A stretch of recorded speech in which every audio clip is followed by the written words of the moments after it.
Thank you, Jay. We'll open the floor for questions. If you could raise your hand, we'll bring a mic to you. Got right in the back row, I think.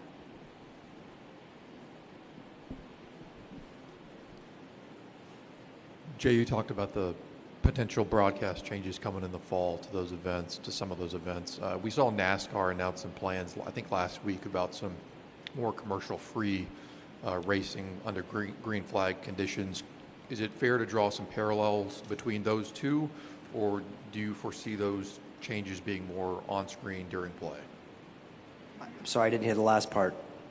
Is it fair to draw some parallels between those commercial-free plans that NASCAR is planning on NBC Sports, or do you foresee those changes being more to, on-screen graphics and those sorts of things? Josh, I think if you look back over the last couple of years, for us, we have continued to innovate within our broadcast. When you look at the impact of ShotLink, drone technology, the addition of gaming, some of the content that we're creating away from the field of play that we're incorporating into our broadcast to enhance our storytelling. And we've also seen a number of our sponsors who have created sponsored elements like the Aon Better Decisions program that add value to the fan experience. I think the best way to answer the question is to say that a lot of those changes have come as a direct result of fan feedback. And now that we have this Fan Forward initiative underway, we will continue to lean into that, gain the benefit of what our fans want to see in the PGA Tour, work with our incredible media partners to continue to find ways to enhance an already strong broadcast and production capability that you see each week. Here, Trace. Doug. A little bit, not too much off topic, Jay, but we haven't heard a lot about the golf ball rollback and in a little bit, and I'm just curious, has your position changed on that, and if not, what actively are you doing? Doug, I'm going to ask Tyler Dennis, our Executive Vice President, who leads our competitions, who has worked very closely with the USGA through the years, is currently in RNA, is working very closely with them right now, and I think it'd be appropriate for Tyler to provide an update on those efforts. Yeah, thanks, Jay. So, going back a very long time, we've collaborated really closely with the USGA and RNA on all things related to equipment, and particularly since, the last 20 years or so, we've worked on and supported, I believe, 8 equipment rule changes. So the latest thing you're referring to was an announcement that was made this past winter about change to the specifications in golf ball testing. We've received that. We're in constant communication with them, and our process right now is really looking at the wealth of data we have with ShotLink and everything that goes on out here on the PGA Tour, and trying to understand the implications of the rule change. It's set to go into effect in 2028, and we're sharing that, and we'll continue to share that with the USGA and RNA. So no real update on our end, other than we're working hard to take a close, data-driven look at all of it, understand what's going to happen, and provide feedback to our partners at the USGA and RNA.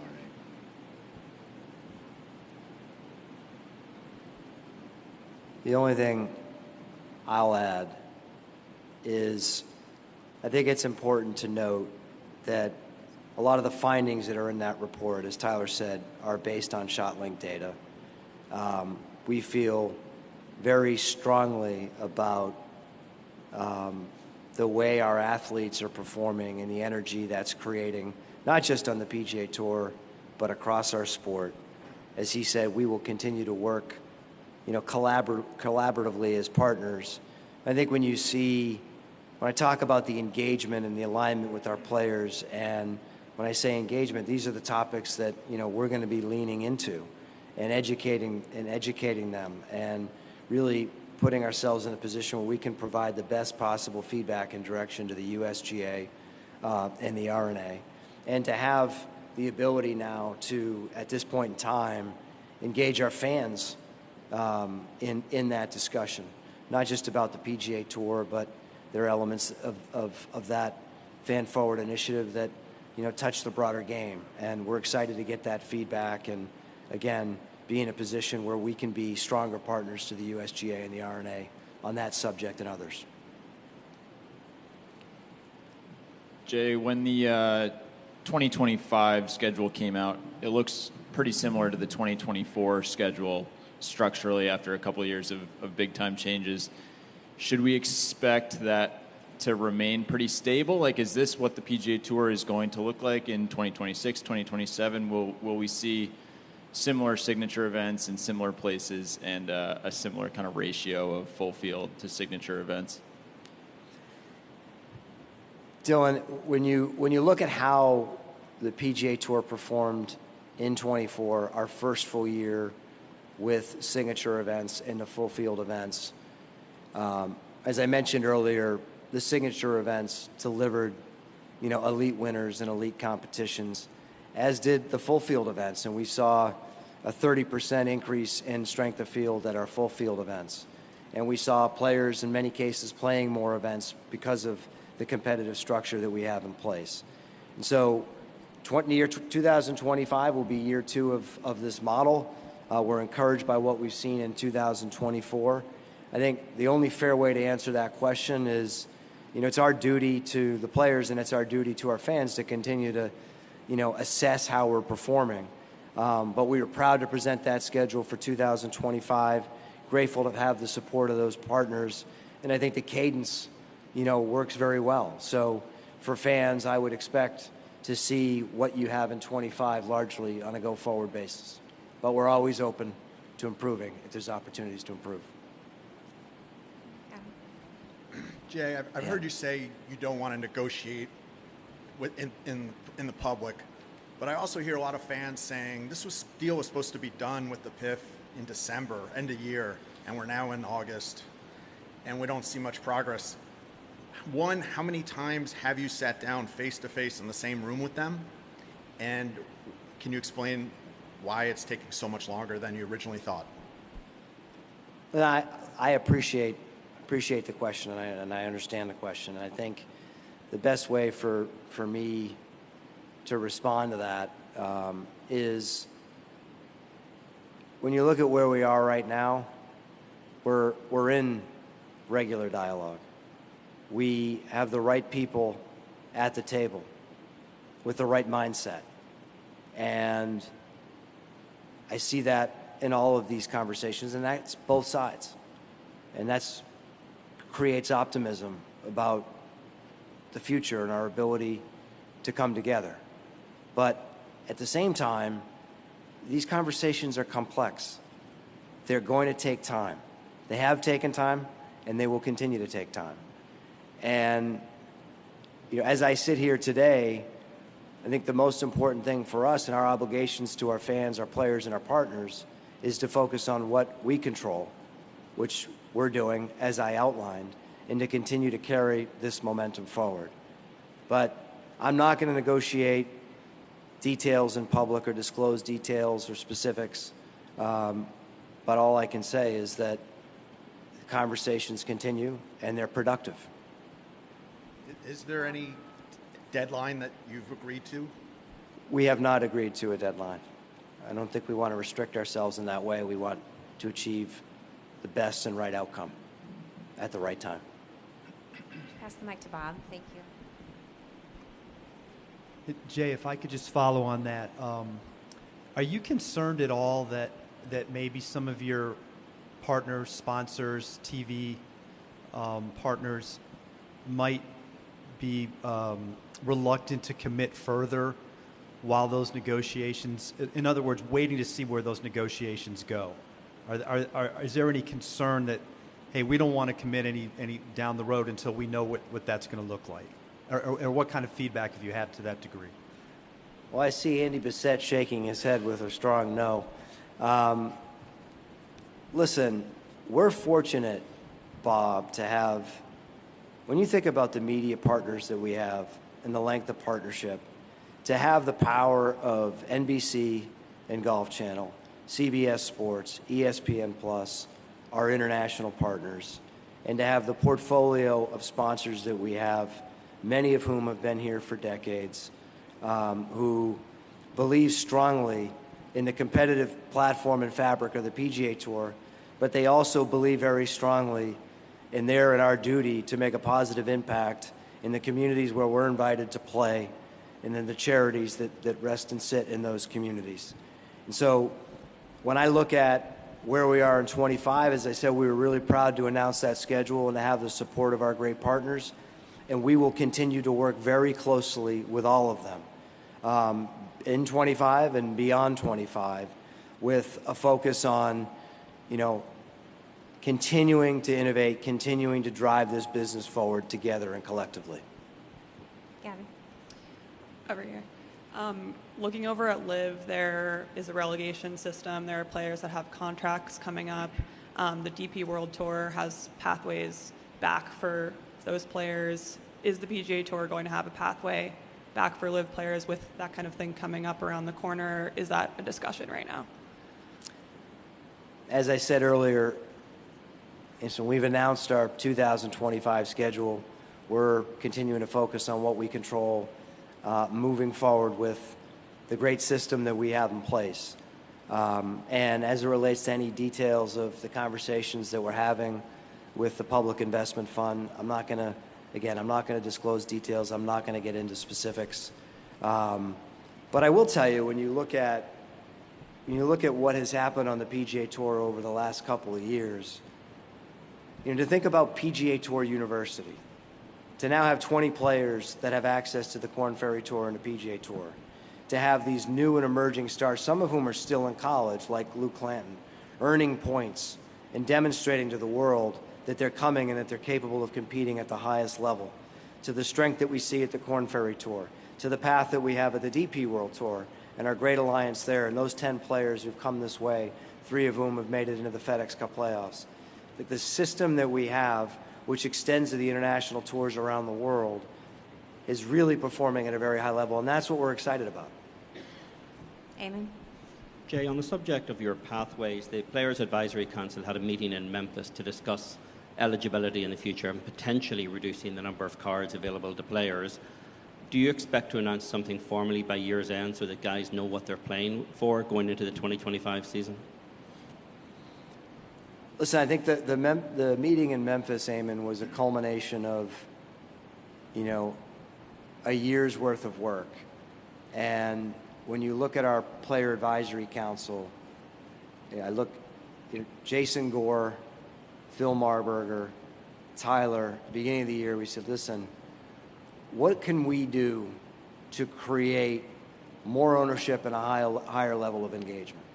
We created committees where players actually have the ability to say and impact specific areas of the business. As it relates to strengthening the competitive model of the PGA Tour, you're right. That was the focus of those conversations in Memphis. What I can tell you is that those conversations are being player-led. There's strong alignment. The emotion has been taken out of the conversation, and a lot of the conversations are focused solely on looking at the data to create the most compelling and competitive platform for players to compete in, and at the same time be able to present a product that we know fans are going to respond very well to. So a long way of saying that any changes that we make ultimately are going to have to be approved by the PGA Tour Policy Board. I don't want to put a time frame on it, but I would say in terms of priorities as an organization and priorities within our governance, that work is one of our highest priorities. And I'd just add to that the 16 PAC members and the 6 player directors are leaning in more to the PGA Tour than they ever have, and really it's very aligned with the Fan Forward initiative. They're just asking what is the best version of the PGA Tour.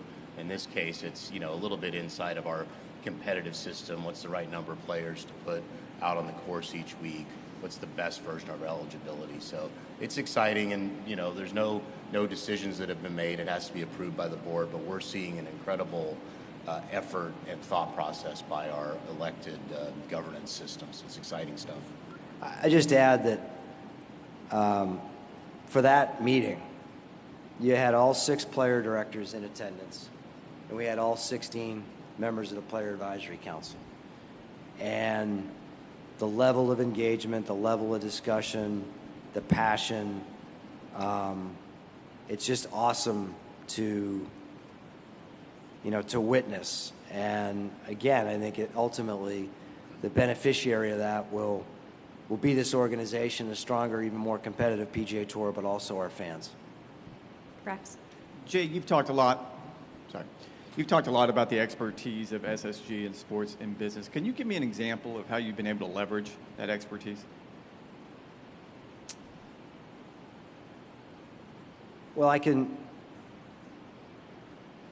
would say one example I would point to, which I alluded to earlier, is for conversations about product and how we can continue to respond to a changing media marketplace, to changing interests from our fans, being able to understand the processes that Major League Baseball and NFL have gone through and be able to apply it to the process that we're going through with our player directors has been very, very helpful.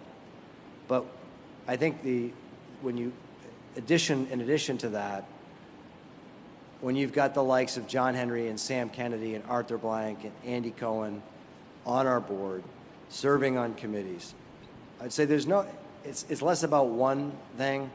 I think now that they're involved in the entirety of our business, we're seeing it across the board. And it comes in the form of the questions they ask, the direction that they'll provide. And now that we have significant capital to invest, it's about creating the right structure to allow us to be able to identify the opportunities that are going to help strengthen the PGA Tour going forward. But they're not just investors. They're in the meetings, they're at the table, they've gained a true understanding of this complex business, and now, they're in a position to influence it in really positive ways. Right behind you, Rex. Hi, Jay. The PGA Tour have secured a massive investment from SSG, and the players are going to have even more access to a lot of money through the equity program. So I suppose my question is, what's the point in still talking to public investment funds in that sense? I'm sorry, I didn't hear the last part of that. So the players, the tour has secured a massive investment from SSG. Yes. And the players are going to have massive potential to earn even more money with the equity program. So I suppose my question is, why still talk to public investment funds? Because obviously their biggest strength is the financial backing, isn't it? So what more is there to gain, I suppose? I think when you look at where we are today, and when you think about and what we hear from fans and what we're hearing from players, ultimately, we're both in a position, to bring, the best players in the world back together. And I think that's a good and aspirational goal. And as I said earlier, we're in those discussions, we're at the table, they're complex, and it's going to take time. But ultimately, PGA Tour is the greatest tour in the world. And we're going to continue to focus on the things that we control. And I think, as I've outlined, I'm really proud of the accomplishments our players and entire team have captured together. I think it's the right time to be having these conversations. And it's the right time not only for the PGA Tour, but for the game. And that's why we've committed ourselves to those conversations. Or Doug? Two things, Jay. First, I wanted to go back to what Gabby was asking a minute ago. It's been either reported or understood that someone who has played in some capacity with LIV is not eligible for a PGA Tour event for 1 year. Is that accurate? And if it's accurate, is it a written policy or guideline or whatever you want to call it? Yeah, so players that have never played on the tour and have no outstanding connection to previous membership, there is a 1-year waiting period between you playing an unauthorized event and being able to return to the PGA Tour. What if they have? Well, they're players who are members or are members of the tour also have all of our tournament regulations and conduct policies applying to them. So I'm not going to get into details about that, but there's an additional set of guidelines there to consider. And then, Jay, is there any possibility, and I mean, going into our 3rd or 4th year here of this system with 2 playoff events in the South, can you see any possibility of a little more rotation? Mostly the first one. Listen, I to your point, moving to the 3 FedEx Cup playoff events has worked very, very well, particularly now that we're in the 70-50-30 format that we're in. And if you look at the 3 playoff events, to be in Memphis at TPC Southwind, for us to have been in partnership with FedEx going back to 1986, our largest partner and the naming partner on our season-long championship, the FedEx Cup, and given the incredible connection we have to St. Jude. And when I say incredible connection, that connection is part of the ethos of the PGA Tour. Being able to tell the story and showcase the incredible work that St. Jude's is doing and the inspiring stories of these young kids is really important to FedEx. It's also really important to the PGA Tour.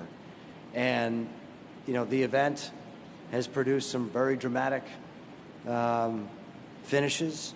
And when you look at the strength of it, over the years that we've taken it over, and it's still relatively embryonic, the response in the community in terms of overall sales has nearly tripled. When you look at the BMW Championship, with the WGA, with John and Vince, and with BMW as partners, the fact that we together several years ago came together and said, probably the greatest opportunity we have and the greatest thing that we could contribute would be to take the Evans Scholars Foundation, which has 26 campus locations around the country, and start to move the BMW Championship to great venues. I think that has produced tremendous results, and all you had to do was look at those crowds last week and the great competitive drama there. And then here at East Lake, I mentioned earlier the East Lake Miracle. I mean, if you were sitting here in 1994 and you would have said that we would have had the culminating event of the PGA Tour competing for the FedEx Cup at East Lake, no one would have believed you. But when I look at the commitment that Tom Cousins and Tim Fincham made to each other and that we made to this community and the impact that we've had going back to our ethos, it's such a huge part of who we are. And to play at East Lake, a 1913 Donald Ross designed golf course, we've revitalized this community, we've renovated this golf course, we continue to push forward and trying to do everything we possibly can to grow and improve this championship. I think that portfolio of events has served the PGA Tour very, very well, particularly given the strong partnerships we have, including this week with Coca-Cola, Accenture, and Southern Company. But I think to your question, it's also part of what we do is at the end of each season, and this will certainly be helped by our Fan Forward initiative, we've got to continue to look at how we're performing and continue to look at ways to improve. I don't expect at this point any change to the model that we have, but I do expect us to continue to challenge our thinking as we go forward. Got time for just a couple more on this side, Shed. Yeah, Jay, I want to go back to fall TV and maybe just drill down a little bit and maybe just to share with our readers maybe an example or two of what might be different from the traditional Thursday to what you might, the viewer might see on a Friday in these fall events. I think what we've heard from fans and what we're working with our partners at Golf Channel to test, a couple of the themes that you may see us address. Number one, being able to see more shots and potentially fewer putts. I think the Friday is one of the most important days on the PGA Tour. It's what defines this organization. You know, we got more than half the players that don't make it to the weekend. And being able to tell those stories, not just for that week, but in the context for what they're trying to achieve. And in the fall, obviously, they're competing for their cards, they're competing for their careers, and they're competing for consequence. So being able to pull those stories, you know, forward is something that you can expect us to do, as well as you'll see a number of other broadcast innovations that we'll continue to test as we go forward. But I will say that, you know, this is based on feedback. It's also fan feedback. It's also based on feedback from Golf Channel, and we're doing this collectively and together with eyes wide open, and I think that shows you the strength of partnership we have there. Okay, we'll do Todd, and then Josh is our last. Jay, when you and the governor of PIF jointly announced the framework agreement last summer, there seemed to be an intense priority to get this deal done. Now we're a little more than a year later. How would you compare the priority from both sides to last June?